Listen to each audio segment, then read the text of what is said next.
যে মিথ্যা কথা বলে প্রমাণ আজ পর্যন্ত আপনারা পাননি। আমি কিন্তু প্রমাণ সহ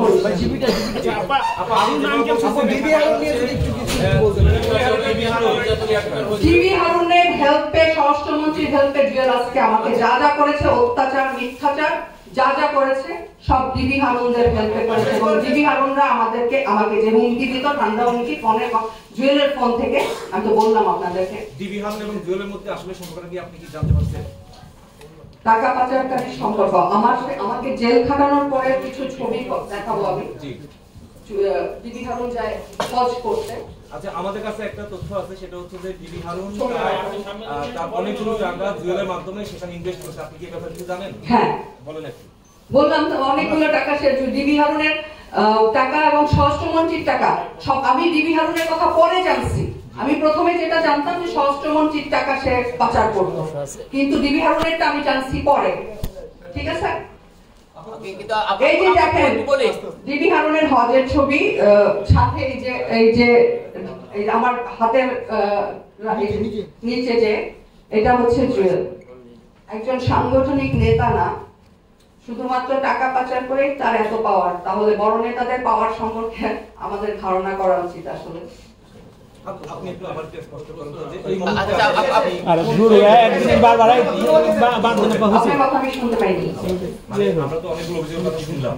আপনি দেশে আসলেন বেশ কিছুদিন হলো, আপনি এখনো জেলের বিরুদ্ধে নিরাপত্তা কেন করেন? আমি দেশে এসে খুব সিক ছিলাম কিছুদিন। আমার জেট ল্যাগ হয়েছিল, আমার খুব অ্যালার্জি আছে ডাস্টে, আর অনেকদিন নিঃশ্বাসের প্রবলেম হচ্ছিল, মাথা টাথা মানে নাকটা বন্ধ হয়েছিল, একটু অসুস্থ ছিলাম। দেন আমি যখন একটু সুস্থ হয়েছি, আমার সবকিছু গুছিয়ে আনতে পারছি, দেন আমি আপনাদের সামনে হাজির হয়েছি। আচ্ছা, সর্বশেষ একটা এখন পর্যন্ত যে এলিগেশনস বা যে তথ্যগুলো দিলেন, সবকিছুর পরে কি জুয়েলের সাথে আর কোনো যোগাযোগ হয়েছে কি? হ্যাঁ, যোগাযোগ বলতে আমার সাথে কোনো যোগাযোগ হয়নি। জুলাইয়ের লাস্টের দিক থেকে আমাকে, আগস্ট মাসে সে আমাকে আমার একটা সোশ্যাল মিডিয়া থেকে আমি তাকে ব্লক করি এবং সে যোগাযোগ বন্ধ করে দেয়। তার আগে আমার ছেলের সাথে আছে, আমি আপনাকে শোনাই। আমার ছেলেকে গত রাতে সে যখন জানতে পারলো যে আমি সাংবাদিক সম্মেলন করবো, দেন সে একটু ঘাবড়ে গেছে। যে ভয়টা সে আগে পেত যে আমি লাইভে আসবো, যার জন্য আমার ভাইকে মেরে ফেলার, গুম করার হুমকি দিত, আমার ছেলেকে মেরে ফেলার হুমকি দিত। তো সেই ভয়টা, এখন তো তাদের ক্ষমতাটা নাই। তো আমি আপনাকে শুনে আমার ছেলেকে বলছি,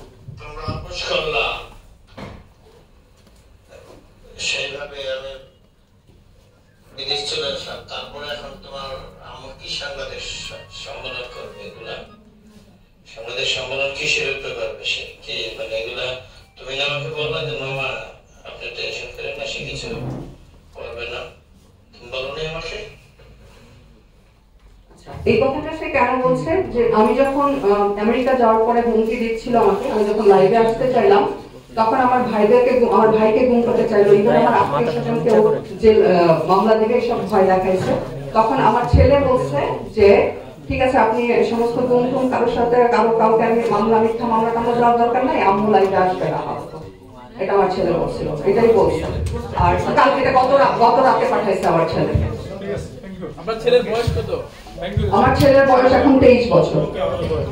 আচ্ছা আপু একটু জানতে চাই দুটো বিষয় একটু পরিষ্কার করেন আপনি, যে আপনার অনেক নেতার কথাই বললেন, এর মধ্যে আপনি এখানে ডিবি হারুনের বিষয়টি স্পেসিফিক্যালি উল্লেখ করেছেন। তো ওনার সাথে আপনার কোন সম্পর্ক বা কেমন সম্পর্ক ছিল? আমার সাথে কোনো সম্পর্কই ছিল না ডিবি হারুনের সাথে। জুয়েলের ফোন থেকে জুয়েলের মাধ্যমে কথা হয়েছে, এবং প্রথমবার আমি ডিবি হারুনকে দেখি যখন আমাকে রিমান্ডে আনা হয়, সামনাসামনি দেখি। এখানে স্পেসিফিক্যালি ওনার নাম কেন এখানে আপনি লিখলেন বা উঠালেন এখানে? ওকে, আপনারা এখানে এসেছেন, এটার জন্য আমি কৃতজ্ঞ, ধন্যবাদ।